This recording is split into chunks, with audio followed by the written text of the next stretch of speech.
Great. Welcome everyone who's joining us on Zoom. I'm Jennifer Welsh. I'm the director of the Center for International Peace and Security Studies at McGill University. I'm delighted to welcome you to this book launch for our colleague from McGill, Lorenz Luthi. And I'm going to hold up the book. This is the only time I'll do this, Lorenz, I promise, because I want everyone to see how it looks and what a labor it was. Cold Wars. I just want to say a little bit about Lorenz, because since I arrived at McGill almost 2 years ago now, Lorenz has been a really active contributor in CIPSS. We have a weekly seminar series, and one of the great things about having him is, of course, he's an international historian and brings a fascinating perspective to our discussions, which we don't always get to have such a perspective on our academic work in international relations. So it's been so valuable to have him. And as he's been participating, we've been hearing about the book, which we're delighted to talk about. When someone in your community of scholars finishes such an intense project, it's really important to celebrate it. And we would have done it in person properly, but we are doing it, I think, as properly as we could. And it is a real achievement. And we want to congratulate him for, as we were discussing just prior to this, over a decade of work and thinking about this fascinating take on the Cold War seen through the eyes of other regions, which is so unusual. So I want to hand it over to Carl Bouchard from the Université de Montréal, who's also part of CIPSS, our sister institution across the mountain. He's going to moderate the panel and tell you a little bit more about how it's going to unfold. But I wanted to first welcome you, and I hope you enjoy the panel discussion. Thank you very much, Jennifer. Yes, I'm Carl Bouchard, professeur d'histoire à l'Université de Montréal, and I do participate at the Centre d'études pour la paix et la sécurité internationale de l'Université de Montréal. I'm very pleased to be here. Thank you, Jennifer. Thank you, Lorenz, for inviting me to this book launch. It's a great experience, and the book is so wonderful that I'm very pleased to participate in it. So I'm sure that, as Jennifer said, Lorenz, you would have preferred another book launch, and personally, I will miss the wine of the book launch, but we have an audience here of joining us from different places, from Montreal, from Quebec, Canada, and abroad, and prestigious panelists from London, Los Angeles, Toronto. So this is quite wonderful, actually, and it testifies to the impact and the importance of your work. We have three distinguished and international acclaimed scholars that will discuss Lorenz's book today and its contribution to our understanding of international relations over the last 5, 6, 7 decades, or last century, if you look at the beginning of the book. Many of you have already read or know Lorenz's work. But before we start the panel, I'd like to say just a few words about Lorenz's work, because it challenges standard narratives that focus on Soviet-American rivalry, as if the superpowers were the exclusive driving forces of the international system. And Lorenz offers a radically different account, restoring agency to regional powers in Asia, Middle East, and Europe, revealing our regional and national developments shaped the course of the global Cold War. Despite their overall dominance in 1945, the United States, the Soviet Union, and the United Kingdom, that Lorenz calls the Big Three, quickly realized that their political, economic, military power was actually limited, given the challenges of decolonization, Asian African internationalism, pan-Arabism, Arab-Israeli antagonism, and European economic development. So hence a series of what Lorenz calls Cold Wars in these three regions, Asia, the Middle East, and Europe, that underwent structural changes that weakened or even severed the links to the global ideological clash, leaving the superpower Cold War as the only major conflict that remained in the 1980s. So our three panelists today will each discuss specific aspects of Lorenz's book close to their own area of expertise. So I'll present each one of them before their presentation. Our first panelist today is Fawaz Gerges. He will talk about Cold War in the Middle East and the implication of state and society relations. So I'll just present our panelist. Fawaz Gerges is Professor of International Relations at London School of Economics and Political Science, where he holds the chair in Contemporary Middle Eastern Studies. He was the LSE's inaugural director of the Middle East Center from 2010 to 2013. He also previously taught at Oxford, Harvard, Columbia. Fawaz Gerges is a prolific author. He published a number of important and well-acclaimed books. I will only cite a few of them. I hope you will excuse me. His latest, The 100 Years' War for Control of the Middle East from Sykes-Picot to the Deal of the Century, was published in 2020, just published in 2020 at Princeton. He also published in 2018, again at Princeton, Making the Arab World. Princeton again in 2016, ISIS: A History. The New Middle East: Social Protest and Revolution in the Arab World at Cambridge University Press in 2013. And 2015, Margaret MacMillan, Contentious Politics in the Middle East, Popular Resistance and Marginalized Activism Beyond the Arab Uprisings. And he's regularly invited on television and newspapers to comment news issues regarding the Middle East. We're very pleased to have you for this panel. So I will give you the first part of the discussion. Thank you. Thanks very much. And I also want to thank Jennifer for the invitation. I'm really delighted to be here, even though I prefer to be in person. So probably next time, I hope, at McGill. I'm also delighted to see Margaret, a dear friend and colleague, even though a bit far away. But let me say that I have really learned a great deal from this book, and I'm not exaggerating. In fact, I'm very envious. I would have liked to write such a book. So really, congratulations on such an epic, a very massive book. For me, the importance of this book really lies in its comparative nature. This is one of the few books that really shows the connections and the intersections between the global Cold War and at least three different regions. This is a very important in the sense its comparative nature really gives us a very weighty perspective, comprehensive, all-out comprehensive perspective.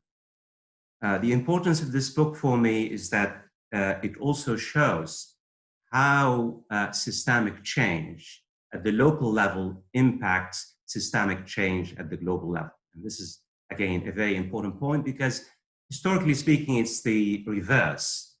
Historians, or rather IR students of the Cold War, really focus mainly on systemic change at the global level and the effects of the systemic change at the global level on the subsystemic local levels. The importance of this book for me is that really it's one of the few comprehensive books that looks at the Cold War from the inside out as opposed to from the inside out as opposed to the outside in.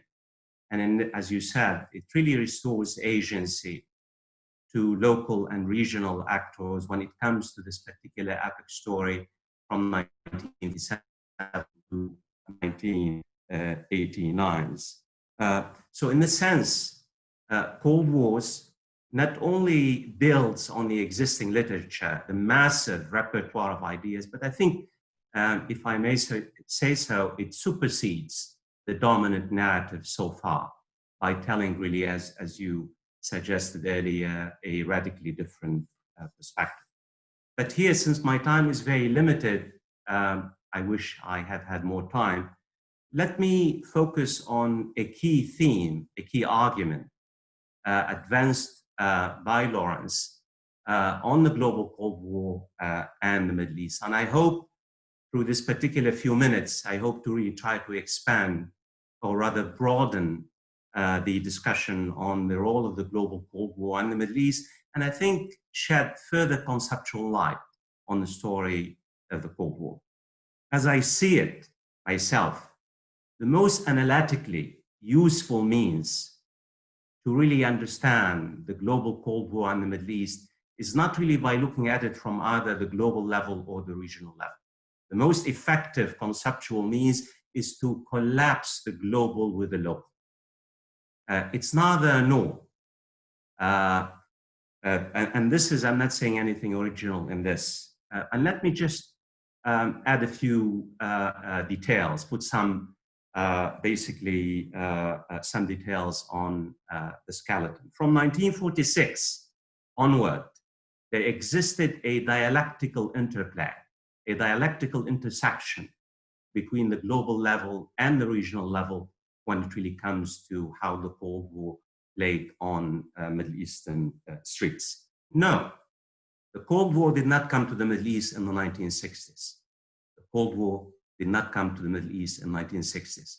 In fact, some historians, as we all know, trace the beginning of the Cold War to the Middle East, to the 1946 Azerbaijan crisis in Iran. This is very important to take into account. What occurred in Iran in 1946 and the early 1950s is very critical, highly critical, massively critical to understand the effects of the global war on the Middle East and how the Cold War played on Middle Eastern streets. In this particular sense, I mean, take the violent removal of a legitimately elected prime minister in Iran in the early 1950s by the name Mohammad Mossadegh by the American and the British intelligence services. This is one example where the global Cold War not only had a fundamental impact on state and society in Iran, but even the reverberations of the forced removal of Mohammad Mossadegh in Iran not only shaped state and society in Iran, including the revolutionary rupture in the late 1970s, but the effects go beyond Iran into the decolonized world itself.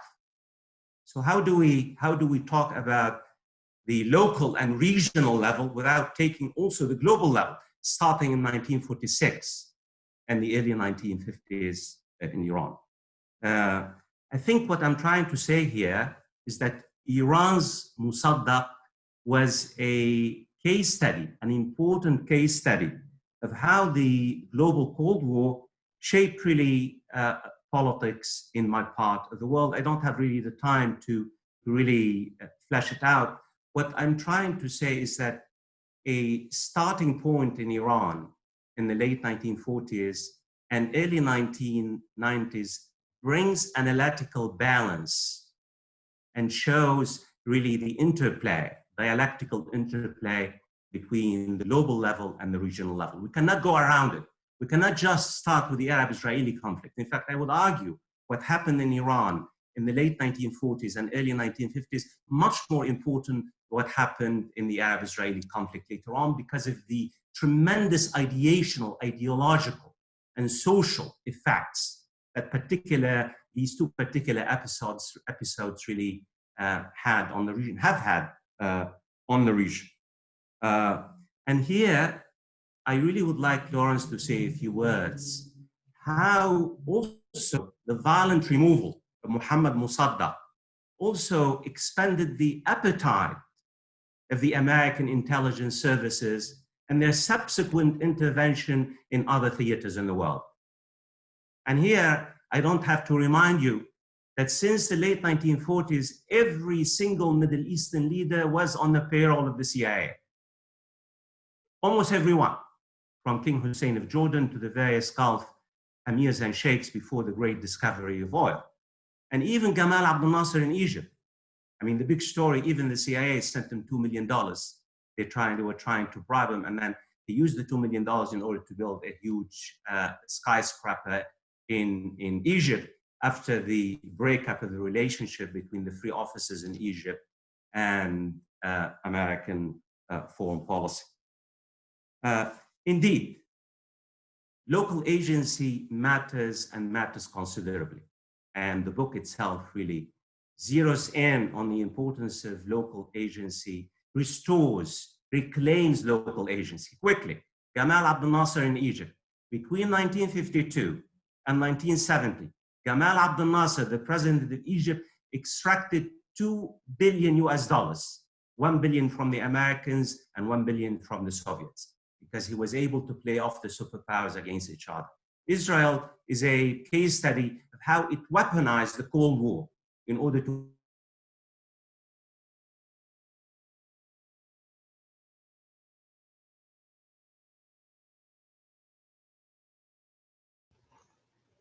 Am I the only one who portray itself as a Western force? How much time do I have?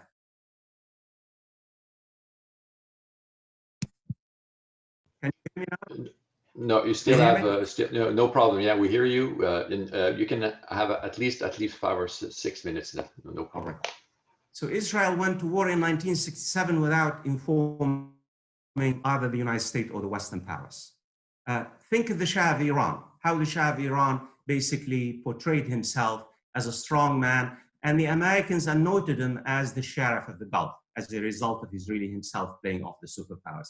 Even Anwar Sadat and Hafiz al-Assad went to war in 1973 without even informing their superpower patrons. Again, the book itself does great, really restores balance to the role of agency and the role of regional actors and how they basically were able to maximize their bargaining power vis-a-vis the superpower. So in this particular sense, to me, the book is very important because it really not only does it in one particular region, but in multiple theaters. And the thesis itself is very important.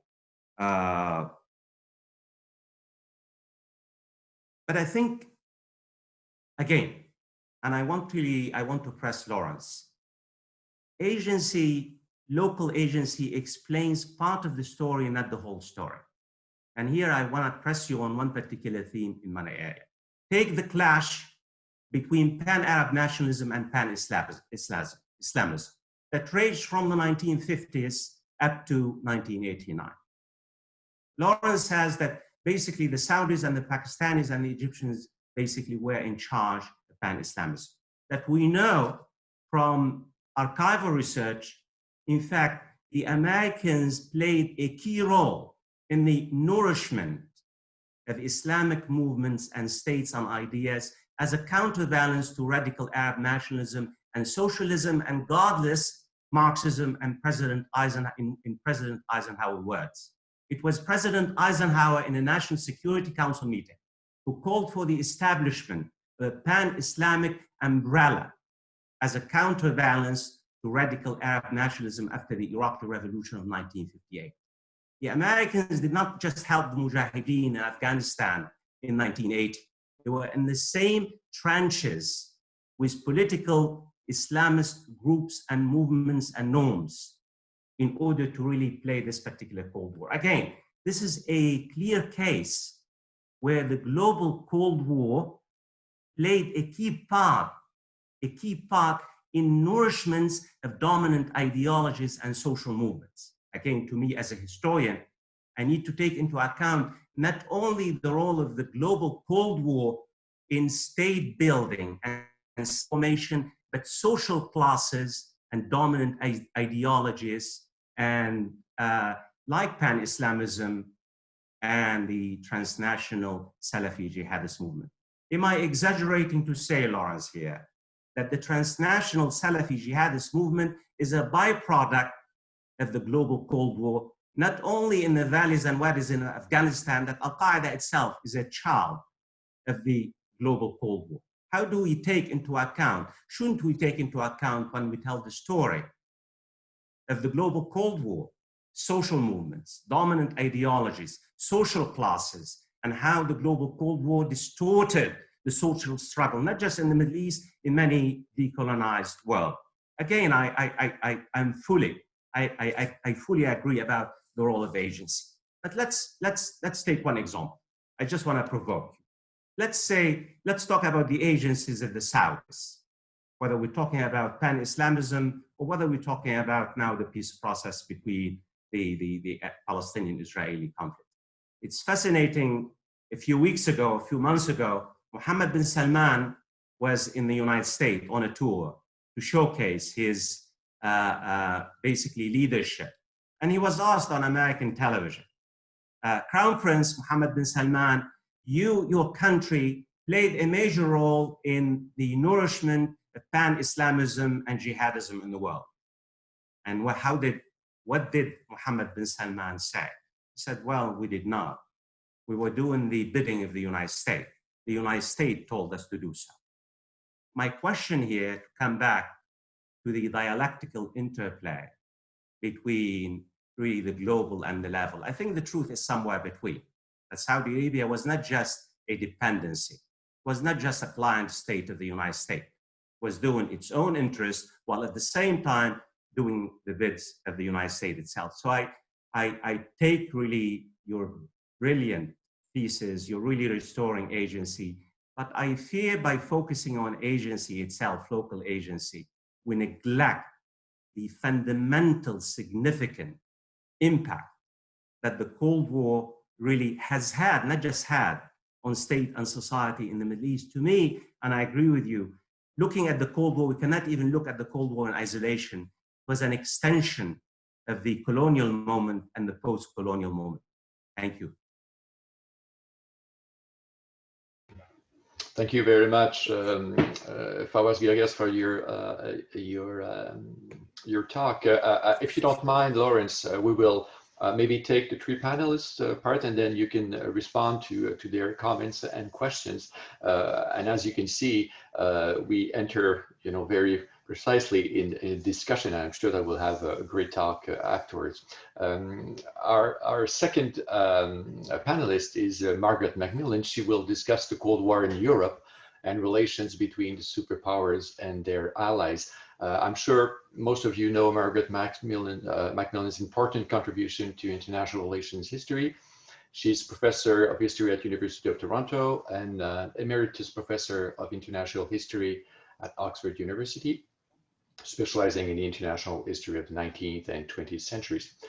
Her numerous publications include bestseller Paris 1919, originally published in 2001 under The Peacemakers, Nixon and Mao, The Week That Changed the World in 2006, The War That Ended Peace, The Road to 1914 in 2013, and her latest book, I think just fresh out of the publishing house, is entitled War, How Conflict Shaped Us at Random House. And I'm really looking forward to reading it. So Margaret MacMillan, you have 15 minutes to discuss your part on Europe and international relations. Thank you.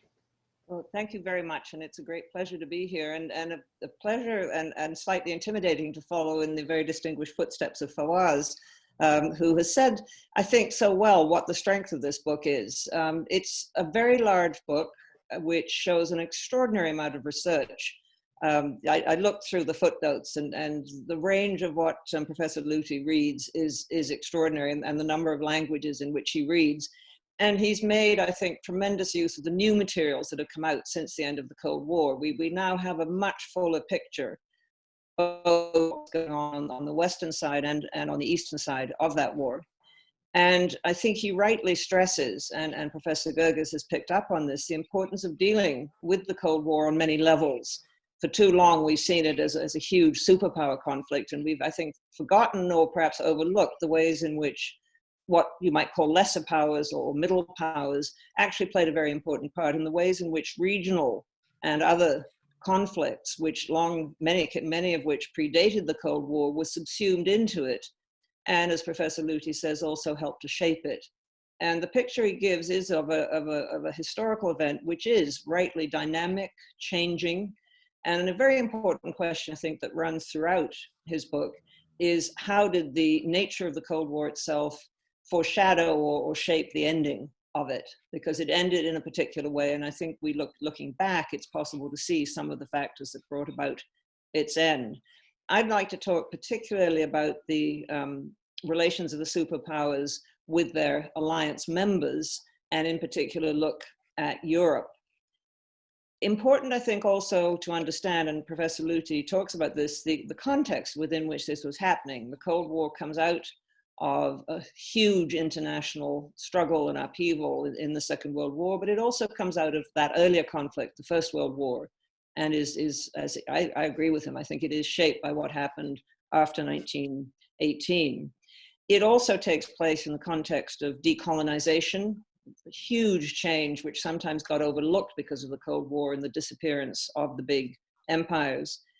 And at the same time, the world was becoming linked more both economically and via communications. Tremendous spread of trade and investment, especially, of course, after détente between the two sectors as well as within the two different sectors.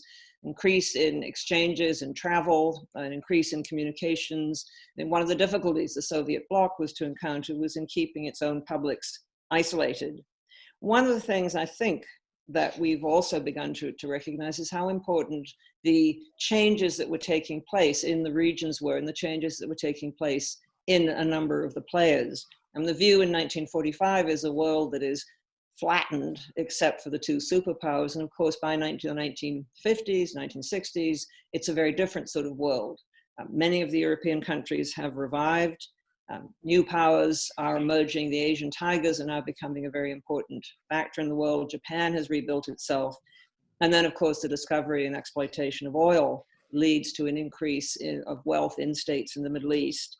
And you have also the emergence of Iran as a global player, I think increasingly both under the Shah and then, of course, after the revolution, and Israel emerging as a major military regional power. So a number of the pieces keep changing and keep altering. And I think it's very important to recognize that. I think one of the important insights in the book, and I think a provocative one, is that by the 1960s, there are the two developments in tension. On the one hand, we have the emergence, as Professor Luthi points out, of a nuclear superpower duopoly. Yet at the same time, the world is seeing the diffusion and dispersal of political, economic, and conventional power in the three main regions that he chooses to talk about: Asia, Africa, and Europe. And this diffusion of power provides opportunities for some of the smaller powers.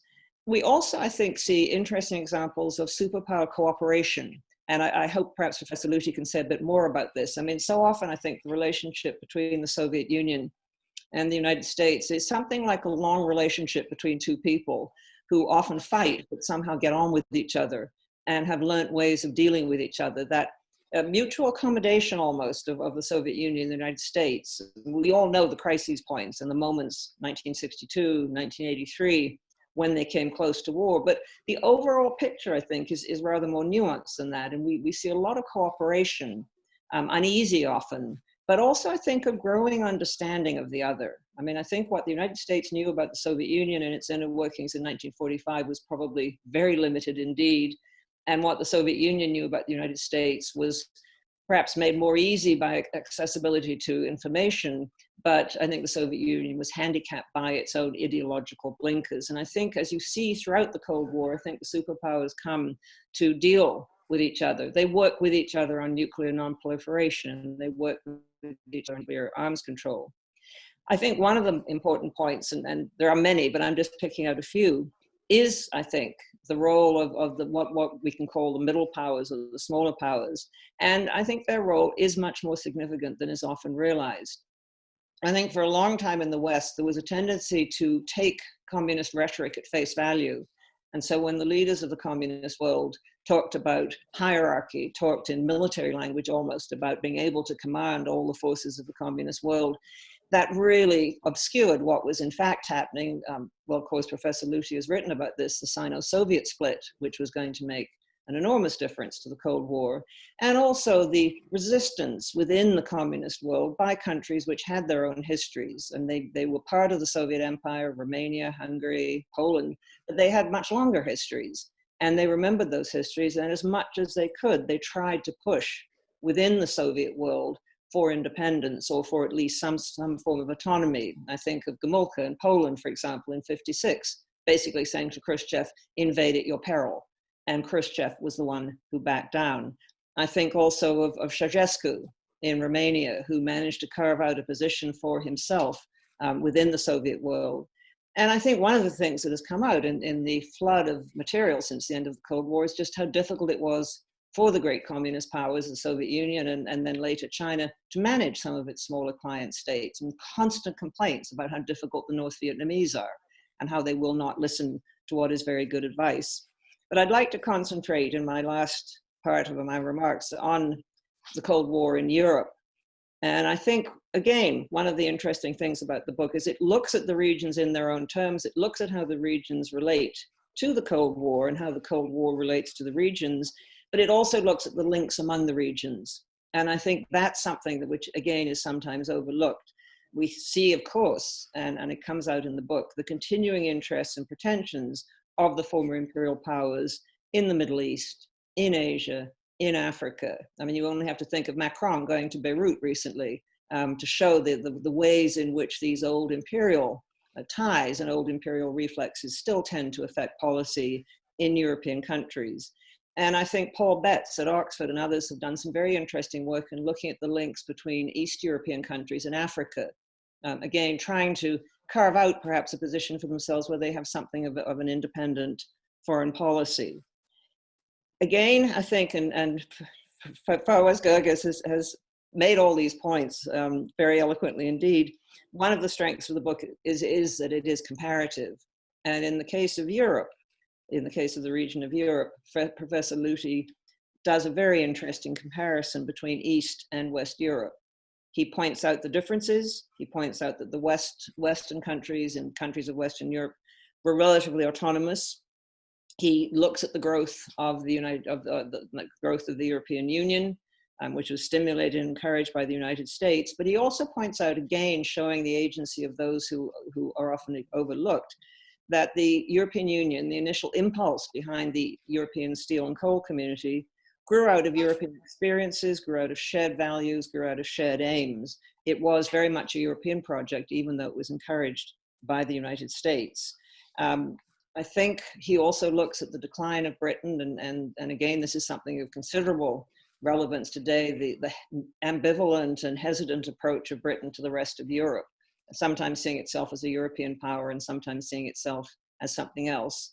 And he also looks at the differences within the Western alliance, differences like disagreements and resistance to US leadership, importance of Vietnam, for example, in disillusioning many Europeans with American leadership, concerns about the nuclear arms race. But I think what he shows as well is that the West and Western Europe and its big superpower were able to hold together because they had a fundamental, in spite of the differences, I think a fundamental community of interests and values. By contrast, Eastern Europe did not have that. The East was saddled with inefficient and contradictory Soviet policies.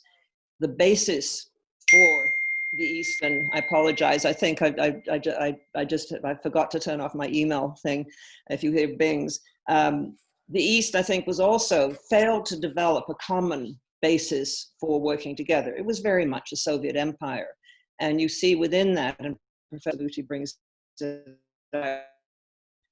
attempts by the Soviet Union to make it into something more, reduced, I think, really by the 1960s, on trying to model some of the institutions of Eastern Europe on the increasingly successful European economic community. And so it is an interesting and I think important comparison that he makes. And again, he shows the links. He shows the links within an area, but he also shows links throughout an area.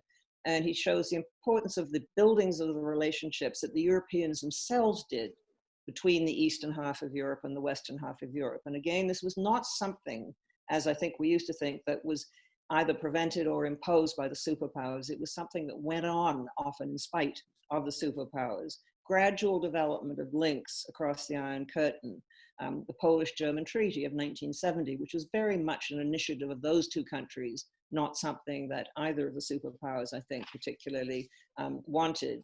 And of course, from the 1970s onwards, those links increase, they amplify. In some ways, governments in Eastern Europe have less and less capacity to stop the communications. People in Eastern Europe are becoming increasingly aware of what is going on outside their borders and what is going on the other side of the Iron Curtain.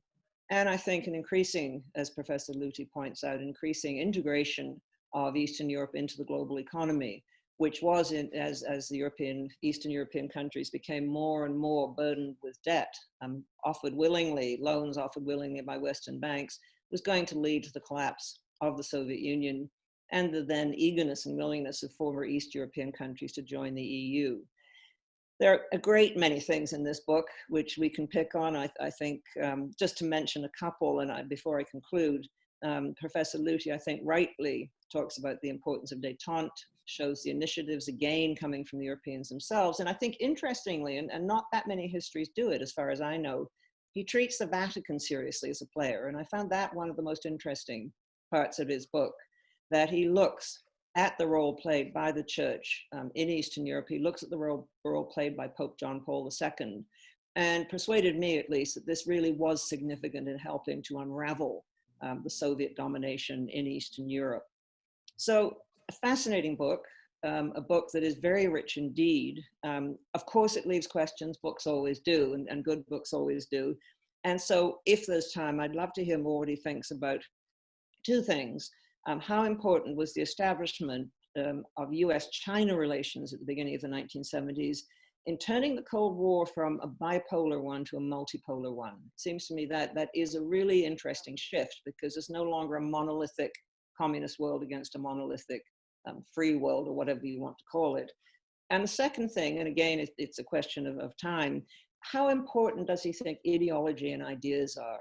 I mean, one of the things that strikes me about the Soviet Union by the 1980s is that even its leadership had run out of faith in it. They no longer really believed in Marxism, Leninism. And I'd like to get some idea of how important he thinks that is, because I think part of what sustained the Cold War was a belief on both sides that they were actually doing the right thing, that they were in some way models for civilization, that they did have a possession, they possessed the truth.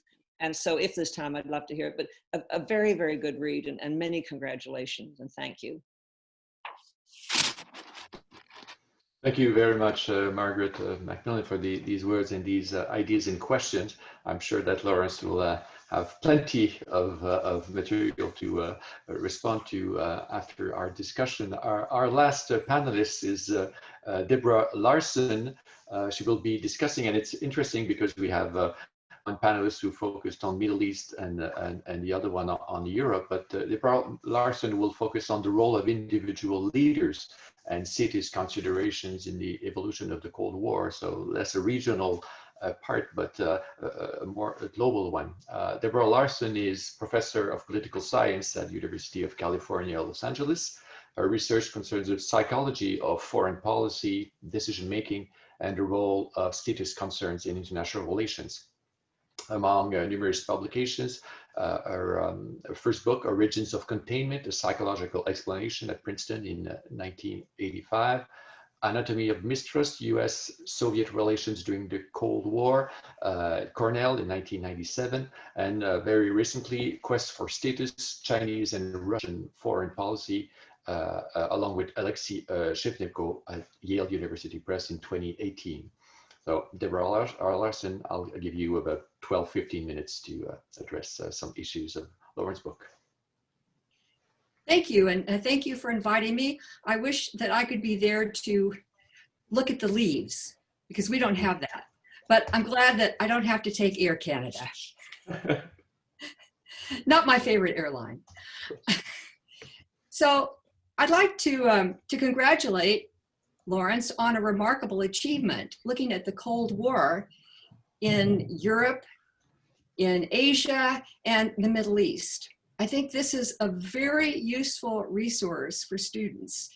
There's a concise treatment. It's very concise in covering a lot of ground. So, you know, it's a good place for students to go to when they're trying to start in an area. It also, as has been pointed out, utilizes the most recent archives. And I learned a lot from reading the discussion of Vietnamese and East German foreign policy, you know, based on those archives. So what do we get out of it? What are some takeaways? And here I would say I'm going to go even below Fawaz to an even lower level of analysis, and that is to deal with the role of individual leaders in the Cold War and their motivations, including the desire for great power status. In fact, if we look at the Cold War, it seems that individual leaders were responsible for major structural shifts in the evolution of the Cold War. Individual leaders played a major role in determining how tight the blocs were, the alliance blocs. Yugoslav President Tito split from Stalin in 1948, major development, and Mao split from Khrushchev in 1960. Charismatic leaders were also responsible for establishing alternatives to the ideological blocs of the Cold War, the non-aligned movement and the Afro-Asian movement. And I think one of the achievements of the book is that it has separate chapters for the Afro-Asian movement and the non-aligned movement, which are usually conflated. Indian Prime Minister Nehru and Chinese Prime Minister Zhou Enlai played major roles at the Bandung Conference in 1955. They gathered, they acquired a lot of attention, they focused the world's attention on their countries at that conference. Over 29 countries attended the Bandung Conference, and they agreed on 10 principles, among them non-interference in other countries' internal affairs, peaceful resolution of conflicts, and non-membership in alliance blocs. Non-membership in alliances was a major principle, of course, of the non-aligned movement. The non-aligned movement was based on the leadership of three major leaders: Indian Prime Minister Nehru, Egyptian President Nasser, and Tito of Yugoslavia. So they helped found the non-aligned movement. But after they passed away, the non-aligned movement sort of died out. It seemed to be unified mainly by feelings of disenfranchisement, which illustrates the role of status concerns in the evolution of the Cold War. The desire for status, the desire for respect and recognition affected how not only would-be great powers, but medium powers chose to align with other states. It affected regional conflicts, and it affected the arms race. Lorenz makes clear that even though there were only two superpowers in 1945, the world perceived that there were three great powers: the United States, the Soviet Union, and Great Britain. Great Britain still had this aura of being a great power, even though it was much weaker than the two superpowers. But it wasn't just the big three that were concerned about their status. Medium powers and smaller states, would-be great powers, former great powers, were all concerned with their relative position. It affected their stance toward alignment and their propensity to pursue nuclear weapons. Major states would compete with each other for regional dominance. So we have India versus China and China versus Vietnam. But the thing about status is that it's not just based on power alone. It requires recognition. And that leads to some of the interesting developments in the Cold War. The desire for status, as well as deterrence, shaped the arms race between the United States and the Soviet Union as they tried to achieve nuclear superiority over the other. Great Britain wanted to maintain its status as a great power, And so it acquired nuclear weapons. But Great Britain didn't really need nuclear weapons. It could have relied on the US nuclear umbrella. Great Britain was successful in maintaining this sort of illusion of equality with the superpowers until after the 1963 Limited Test Ban Treaty, according to the book, which I think is accurate. China wanted to restore its status as the Middle Kingdom after 100 years of humiliation. But the world was bipolar. So in order to enhance China's importance, Mao came up with the idea of 3 zones: an intermediate zone between the superpowers of lesser developed countries in which China would play the leading role. China sought membership in the United Nations, which it did not attain until 1971.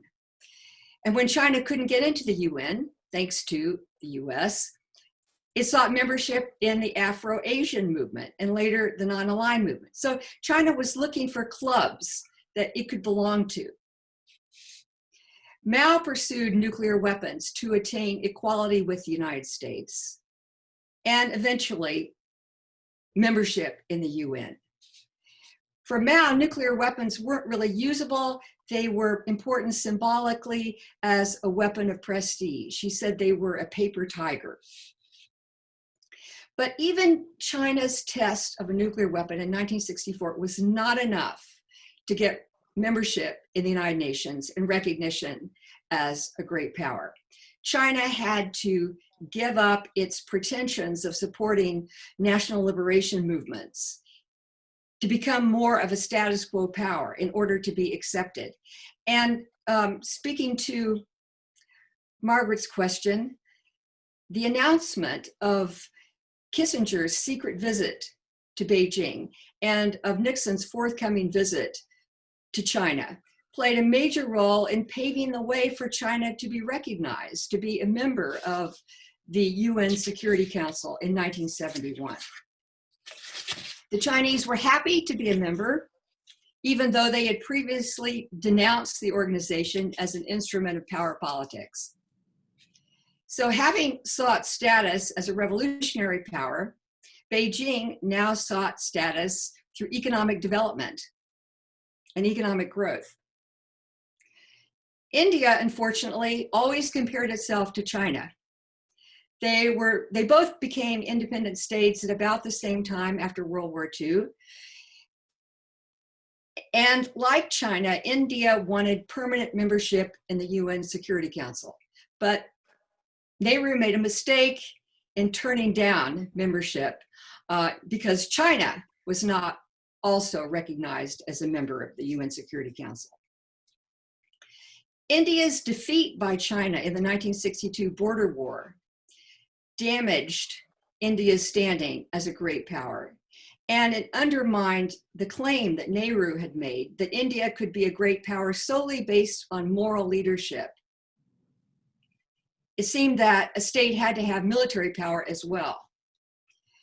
But on the other hand, military power was not enough because Indira Gandhi was victorious in the 1971 Indo-Pakistani War, but that resulted in reducing India's standing.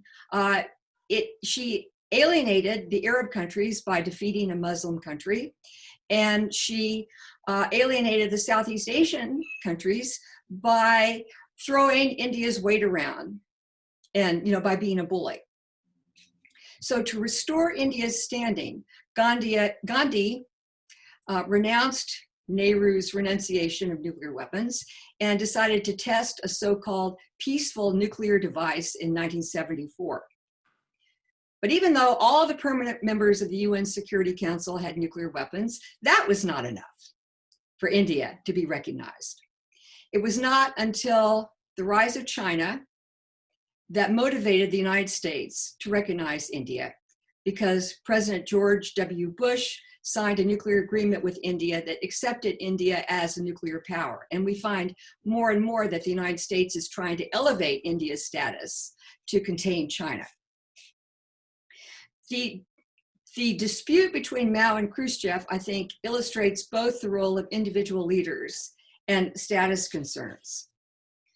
The precipitant for China's Great Leap Forward was Khrushchev's boast in November 1957 that the Soviet Union would equal US industrial might within 10 years. Now, of course, Mao could not allow the revisionist Khrushchev to get ahead of China. So he announced the Great Leap Forward, which would supposedly allow China not only to industrialize before the Soviet Union, but reach the advanced stage of communism. This was a major challenge to Soviet leadership of the international communist movement. The Great Leap Forward affected every aspect of Chinese life, including backyard steel furnaces and the building of these enormous communes. It resulted in the deaths of millions of Chinese and the breakdown of the Chinese economy. Khrushchev used his 1958 ultimatum on Berlin to get Eisenhower to invite him to a summit meeting in 1959 at Camp David. That was the first summit meeting, by the way, where France and Britain were not included. So it was a major step towards bipolarity. After his visit to the United States, Khrushchev visited Beijing, where he tried to lord it over Mao, a major break in the two men's personal relationship. The Sino-Soviet split was a major development in the Cold War. It allowed Romania and Albania and other countries to align with China and not the Soviet Union.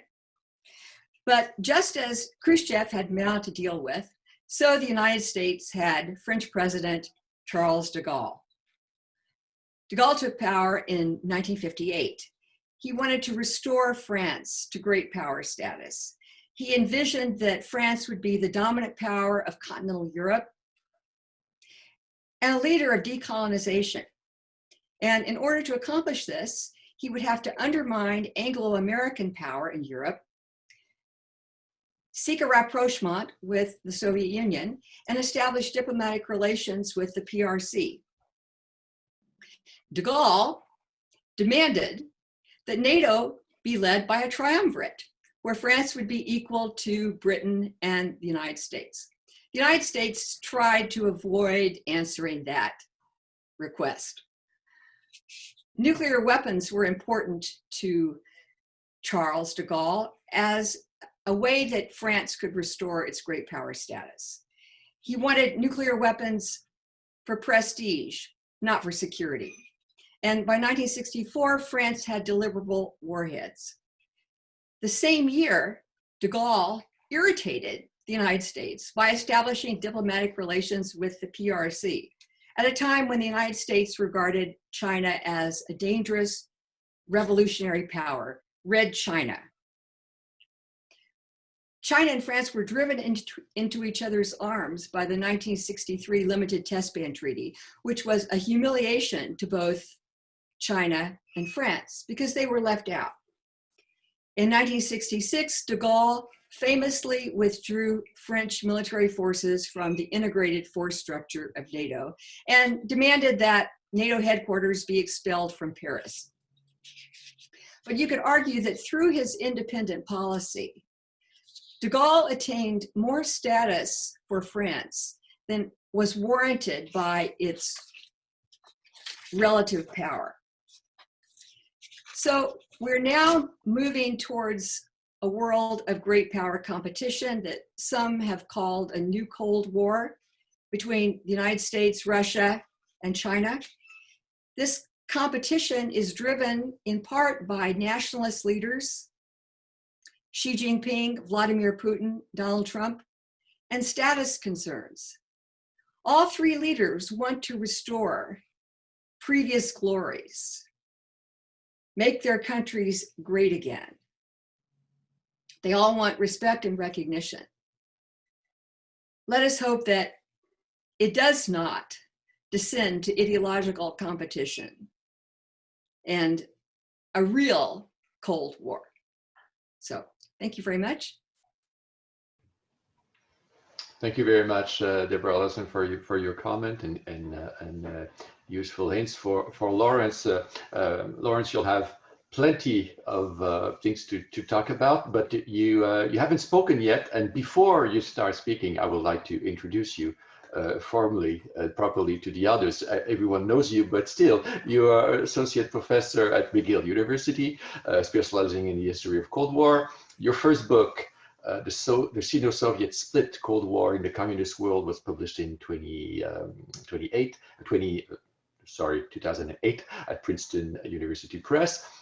This book won the Fortis Award and the Marshall Schulman Book Prize Award in 2010.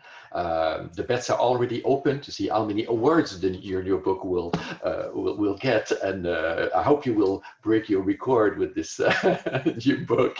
Of course, Lorenz teaches history of the Cold War at McGill University, but his publication deals with the Vietnam War, African Asian internationalism, non-alignment, and of course all different aspects of the Cold War history.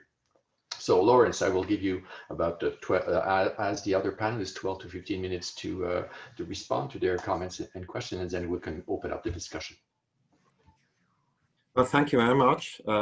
First to Jennifer and to Erica for organizing that, and for Carl being such a great host, and also to Professors MacMillan, Larson and Gerges for taking the time to read such a long book and giving such great feedback. So I have a lot to work with.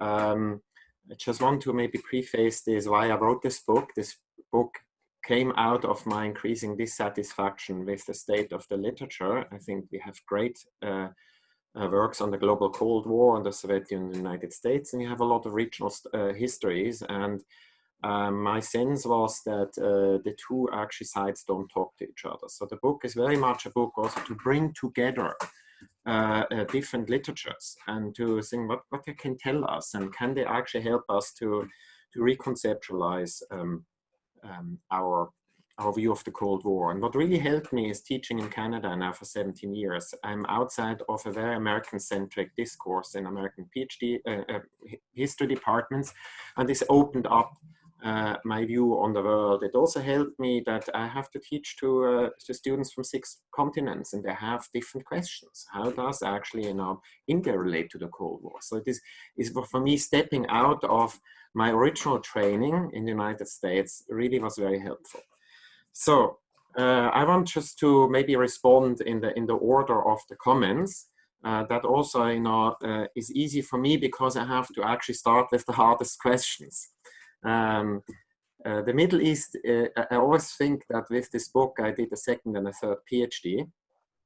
I had very little idea about our knowledge about the Middle East. It forced me to Middle East forced me to read broadly, and I occasionally found that I'm walking on very thin ice. And the chapter on pan-Islamism, I thought it was important that we talk about this finally in the context of the Cold War, but it's probably also the one where I opened up myself to the greatest amount of pushback, and it's clear to me. But the fact is, the pushback comes. I hope that there would be more, because pushback is always good. Then people read the book and talk about it. So let me just talk about a couple of things. I completely agree that Turkey and Iran 45-46 really matter. I mean, they spark the kind of American, feeling that we have to stand up to the Soviets.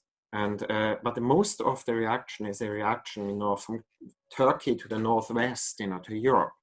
Iran very quickly sort of falls for a couple of days out of the agenda from the global perspective of the Americans. It's West Europe and Japan. This is what Ken argues, right, in the long telegram, and then in also the Mr. X article, right. Of course, I think the overthrow of Mossadegh is very important. I still want to say, I always am a little bit hesitant to think, that a small number of British and American secret agents can run a whole revolution or an overthrow of a person in a country like Iran. There are also local actors, and this is why I call it it's an intervention by invitation. So there is this give and take, and I agree with you, and I should have used what you said, the collapse of the globe and the local. I think that would have been really fitting in this particular instance, and to a certain degree it sets a precedent, right? I don't really talk about Nicaragua or other places where the United States actually intervenes via means of the CIA or other means. My focus was really on trying to explain how the Middle East, particularly the core, Egypt and the Levant, develops out of the collapse of the Ottoman Empire. And so pan-Arabism and pan-Islamism, are of course start in the 1920s, right? That's where they have the roots. Pan-Islamism very clearly. It actually starts in India with the Khilafat movement, and then in Egypt. And pan-Arabism in the form of the Arab League. That's why the Arab League chapter is so early, right? I want to say, look, this is a structural element of the Middle East we don't really talk about. And we try sort of to ignore it, but it has now existed for 75 years. Given that it has existed for 75 years, it can't be actually just irrelevant, right, to the story. So maybe, given that the line of criticism, and I now understand where I come from, is, because you come from really, from this perspective of American interference, particularly in Iran, of this long quasi-alliance with Saudi Arabia, which I see on the Saudi signs mostly as an anti-British, actually, a move to get the British out of the Middle East. I see where I come from, and I now also realize that I come from another direction. I come really from this comparative approach. To what degree are the regional Cold Wars really part of the global war, a global Cold War? To what degree are they just something different? And make some of the argument, many of the European conflicts, Cold War conflicts, are direct consequences of the global conflict, of the Soviet-American clash.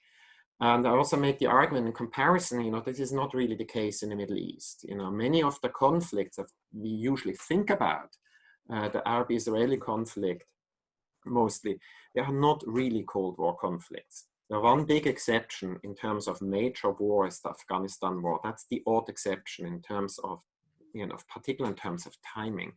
But I see where I come from. Of course, both sides try to influence Middle Eastern leaders. It's not, and you say that 1 billion from the United States and 1 billion from the Soviet Union for Nasser. Of course, Nasser was on the payroll of the CIA, but he was also on the payroll of the Soviet security services, right? So it's a two-sided story here.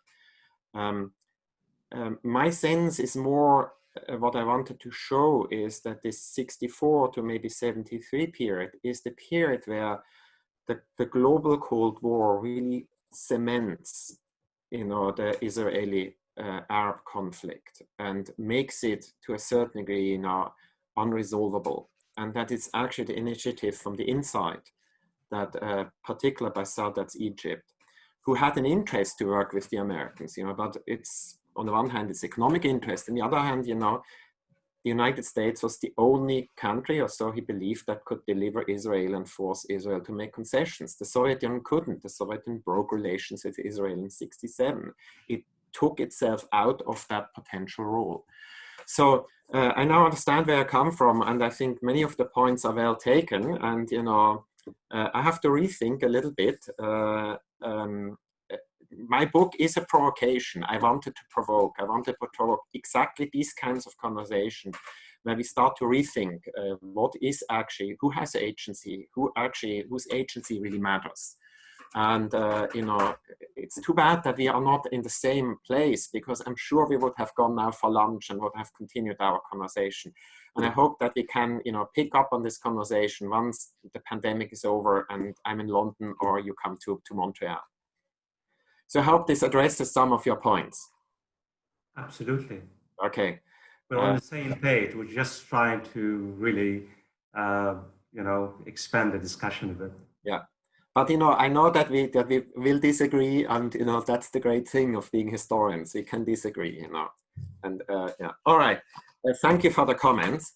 I want to Professor MacMillan, focusing in Europe. One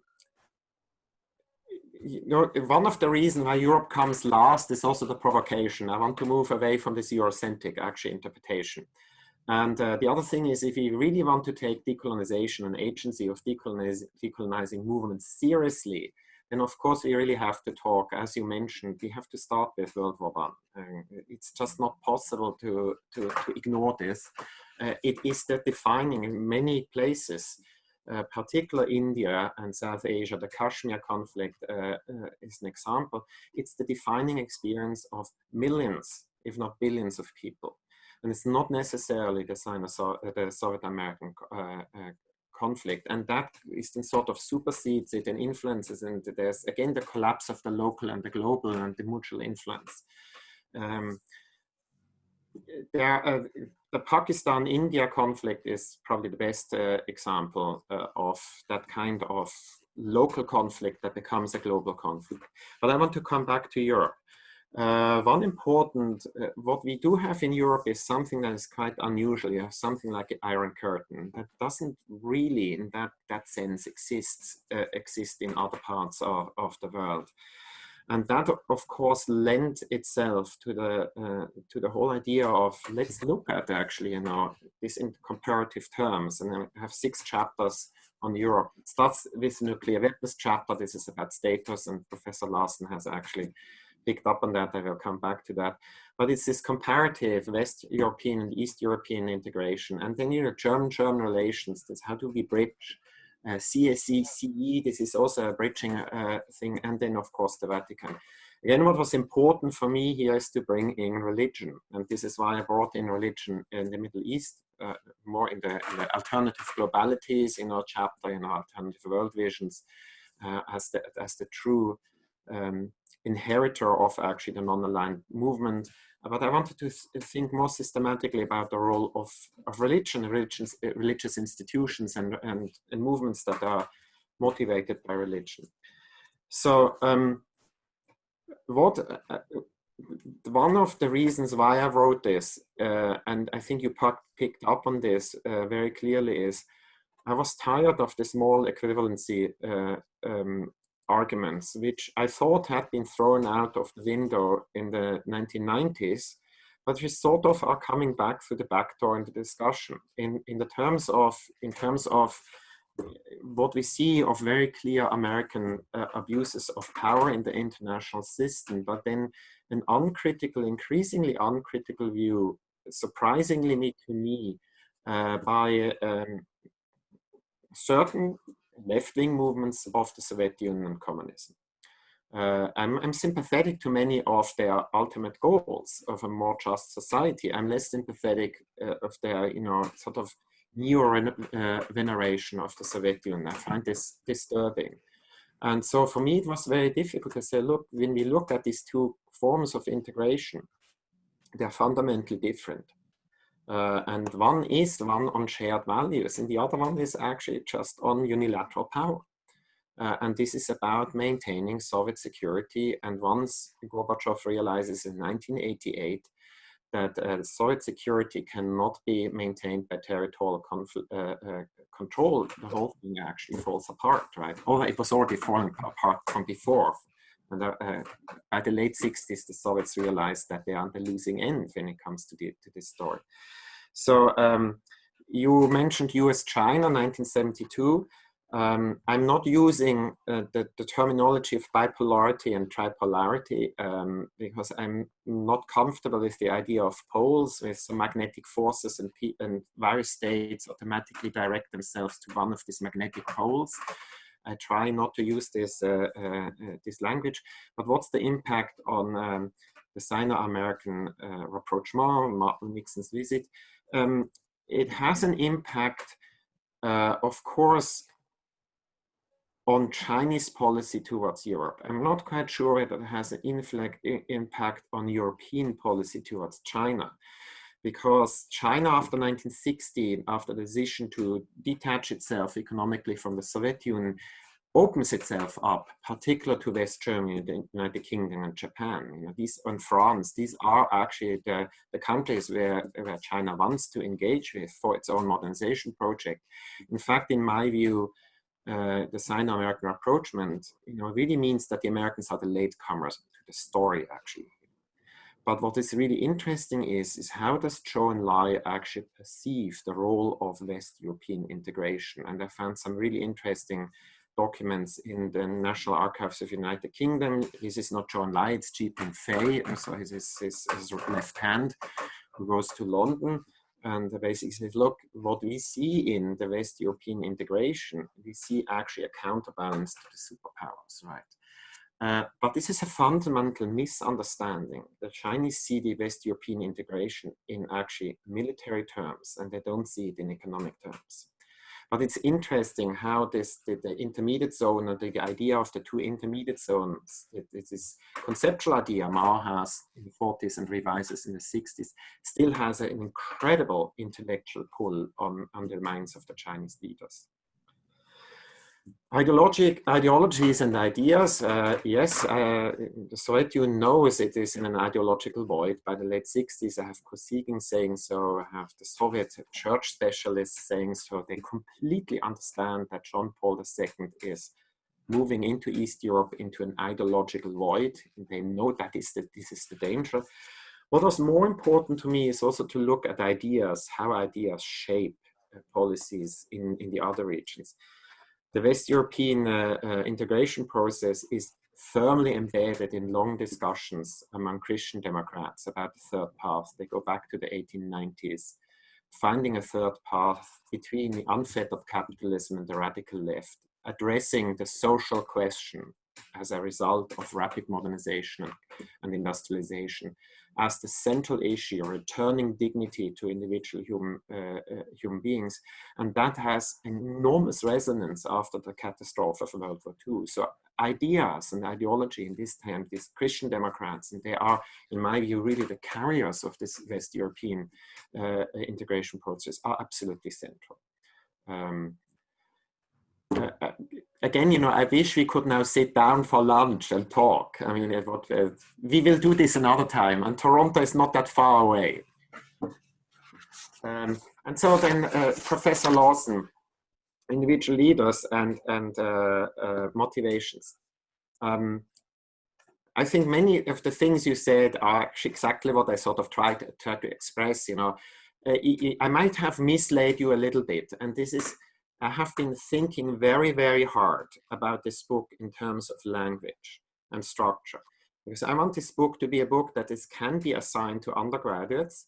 To, let's say in advanced undergraduate class, it can be read by graduate students, can be also read by friends and specialists and by the lay public. So you have to think about very hard what kind of historiographical and theoretical discussions you have.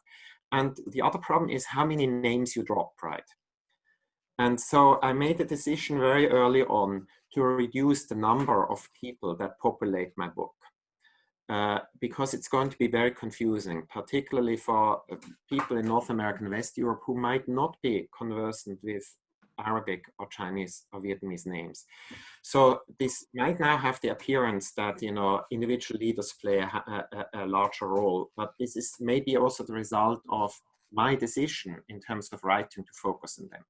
But you picked up on one thing. Leaders actually matter. I'm very invested to the idea that structural change matters, but the structural change has to be caused by something, right? And this can be caused, among others, by actually charismatic leaders. And we had numerous of those, and I don't think so we really have these charismatic leaders. We think about Nehru, Nasser, Tito, you mentioned all of them.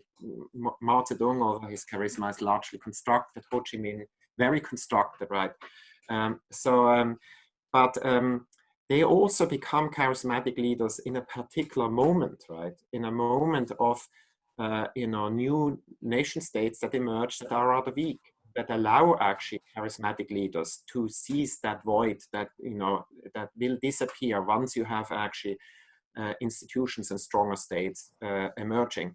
Xi Jinping is not as will never be as charismatic as Mao, and he will never actually construct the kind of Xi Jinping charisma, because China is a much more complex place and has much more interactions with the outside world. It's more difficult now to seize that spot, right, and to create a charismatic leader. But I think you picked up this idea on status. I think you read into my book more than I saw, but I exactly now see why you saw it, right? So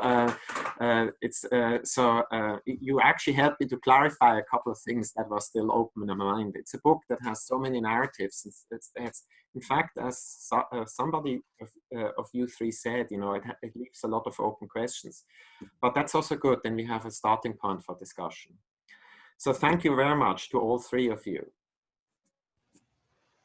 Thank you, Lorenz. We have still about 12, 13 minutes left. Maybe I can ask the panelists if you want just to get a quick response, 1 minute each, or maybe, and then we can go for other questions from the audience, maybe. So do one of the panelists might want to ask a question or response to Lorenz's comment? May I take a minute or two? Or yeah, go ahead. I thank you so much for your very convincing response. But let me analytically say two things about, we don't really come from two different places. We probably come conceptually, analytically a bit different. I myself, if I were to structure this book, and of course I'm envious, remember, because I would say that the Cold War, the global Cold War, never marked a rupture when it comes to my part of the world. The Cold War never marked a rupture. It was a continuation and extension of the colonial moment.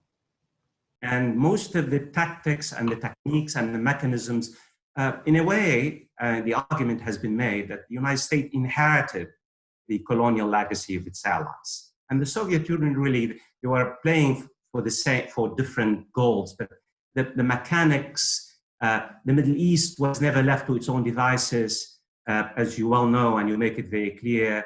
The nation state was very fragile, is very fragile. The state themselves, what the Cold War did, diverted attention from state building, institution building, socioeconomic development, fragility, leadership. This is where we are. Agency is absolutely important. But then this is where let's say a dependency theorist or a Marxist say, well, look, Lorenz, you're focusing on the wrong thing. Agency matters where you have independence. Agency matters where you really have solid institutions. Agency matters where the leaders are free, as our colleague said, and on and on and on. So this is really where I want us to dig deeper to see to what extent did the Cold War represent a new moment, a new regime in my part of the world. The second final point. My second question has to do, in fact, another argument can be made that the Cold War has never ended, Lorenz, in the Middle East. The Cold War has never ended. In fact, in the sense of Israel is seen as a winner of the Cold War. The system itself continues as it is, the strongman political authoritarianism. That now really both the United States and Russia are playing the same game once again. So it's like saying, well, look, colonialism ended in 1945 or 1956. Post-colonialism would say, what are you talking about? I mean, Timothy Mitchell would say, you're dreaming. Because the durability of colonialism or the Cold War, there are deeper structural forces that influence parts of the world like Africa and the Middle East. That's really what I meant. But you basically, your argument is extremely solid. I'm just trying to really see whether agency in a tactical sense makes sense when it comes to the Cold War, but the deeper we dig in, we realize that agency itself really was not as independent as we would like it to be. Sorry, just maybe a minute, I think, I know now you actually agree more than I feared. Of course, I completely subscribe to this idea of continuity, right, from the colonial experience. And it's not only actually from Western colonial experience, it is British or French. I mean, it's also Ottoman colonialism to a certain degree, right, that the Ottoman Empire as it collapses and the fragility. And the Cold War is yet just, you know, I use this idea of network of narratives is yet another narrative that intersects, right? And that, you know, fortifies these kinds of structures, right? So, and then the question is, you know, has the Cold War ended in the Cold War in the Middle East? And, you know, I had just this discussion around 10 days ago that you can also turn this question on its head, you know, can you speak about the Cold War in the Middle East in the first place, right? Ever? Or is this really, you know, the consequence of, you know, imperialism and colonialism? And, you know, I sort of make at one point, you know, I hint that the fact is that Arabs saw the Zionist project essentially as an imperialist colonial project, right? And, you know, and so in that way, there is this strong perception that this is still, Israel is still not a part of the Middle East. It is in fact an imperialist project. And we don't need the Cold War necessarily to explain to that. Yeah, so I completely agree with you. You're absolutely, that's really my point, is that this largely rare, this is, instead of really, that is, we have, as you yourself make it very clear, you contextualize the Cold War, in the sense of decolonization and state building and state formation. And we really have to contextualize agency in order to understand what's happening, what has happened and what's happening right now. Exactly, yeah. And there's really the continuity until today. And I think 77 is such an important, I mean, if you talk about turning points, 77 is the second birth of Israel, as Menachem Begin says himself, right? And there is really a strong continuity from 77 until today. Thank you for your discussion. Deborah and Margaret, do you want to just add some words to your comments?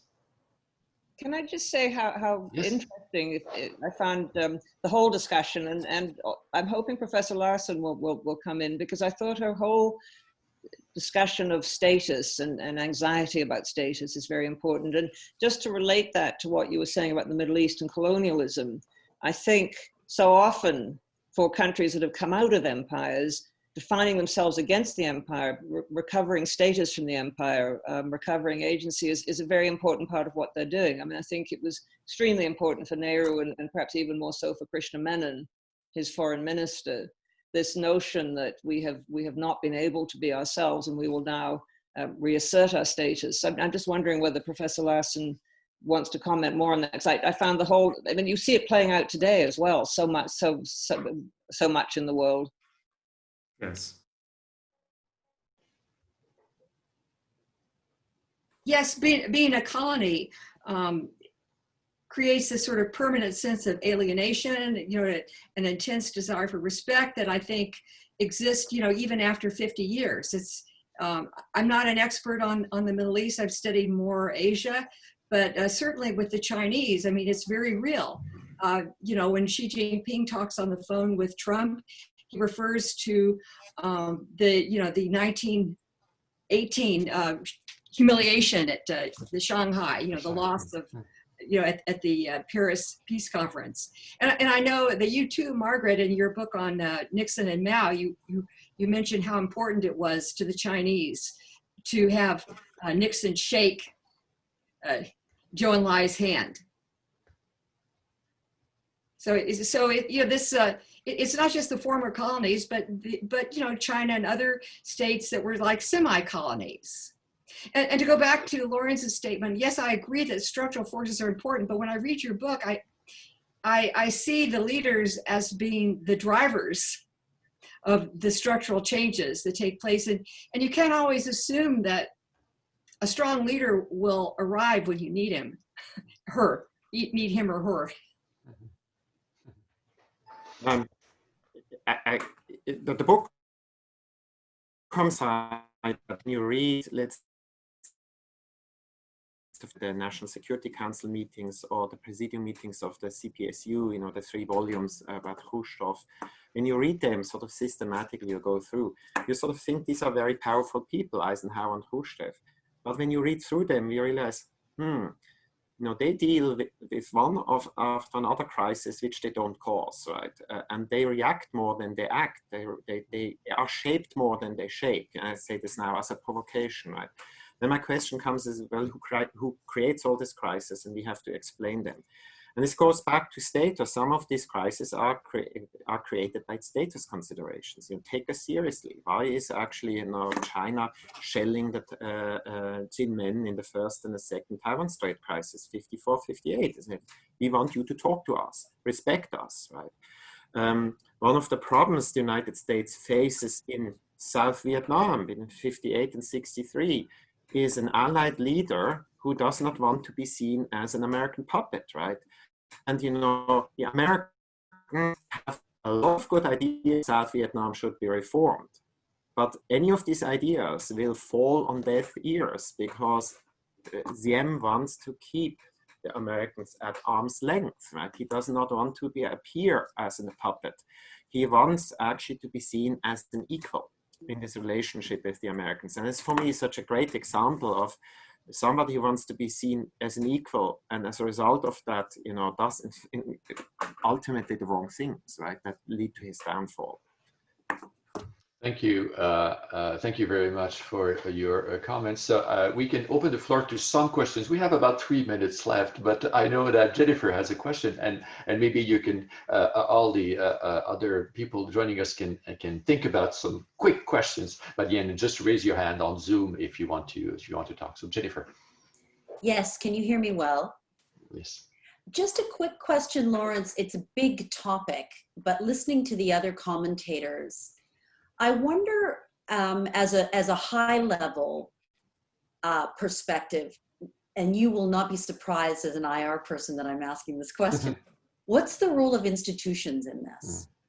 So do you, I mean, just to provoke you, are institutions just an amplifier of some of these competitive trends, or do they help to congeal regional interests into something more powerful? What do institutions do? And, you know, maybe you can just say something about a global institution like the UN, which arguably gives a huge voice to some of the actors we've been talking about, and maybe quickly regional institutions. Thank you. Very briefly, a big question. I should have written a book about that. Focus was not actually institutions, you know.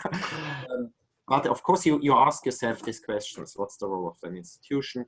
And the UN appears in the Middle East, mostly actually as an institution that fails, and after 73 doesn't really play a role anymore in the Levant, in the Israeli-Arab conflict, played an important role before.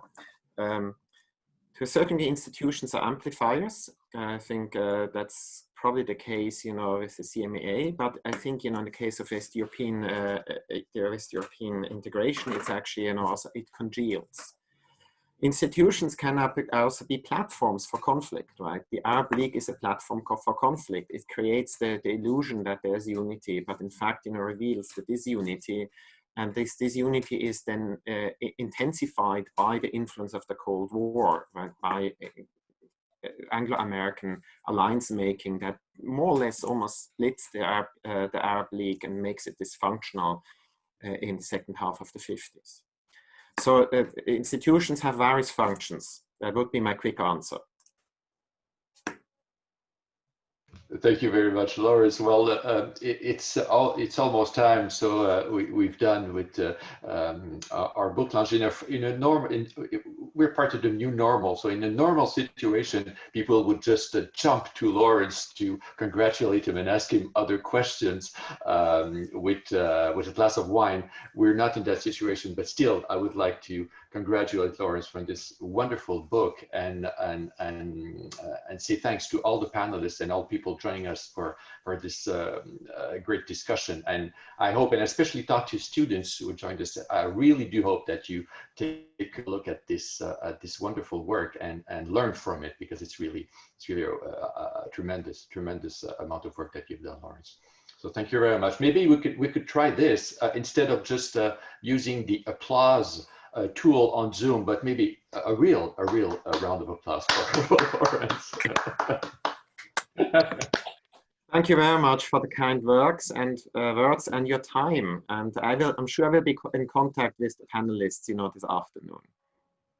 Thank you very so much. much. Thank you all. See you. Thank you very much. Bye. Cheers.